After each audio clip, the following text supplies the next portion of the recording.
প্রকৃতির কোলে দাঁড়িয়ে থাকা এক শান্ত সৌন্দর্য। জাদুঘরের প্রবেশ পথের দৃশ্য।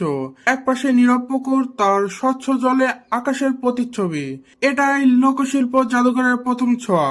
ভিতরে প্রবেশ করতেই চোখে পড়ে ঐতিহ্যের এক বিশাল ভান্ডার। জাদুঘরের নান্দনিক ভবন, কাঠের নকশা, মাটির কাজ আর হাতের তৈরি শিল্পকর্ম, সবকিছুতেই বাংলার গ্রামীণ জীবনের ছোঁয়া।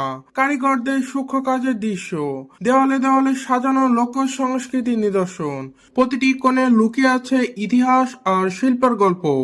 আঙ্গিনায় পৌঁছতেই চোখে পড়ে বিশাল এক লেক, শান্ত পানিতে আকাশ আর গাছপালার প্রতিফলন, যেন প্রকৃতির এক নিঃশব্দ কবিতা। চারপাশের সবুজ পরিবেশ এই সৌন্দর্যকে করে তুলেছে আরো মনোমুগ্ধকর।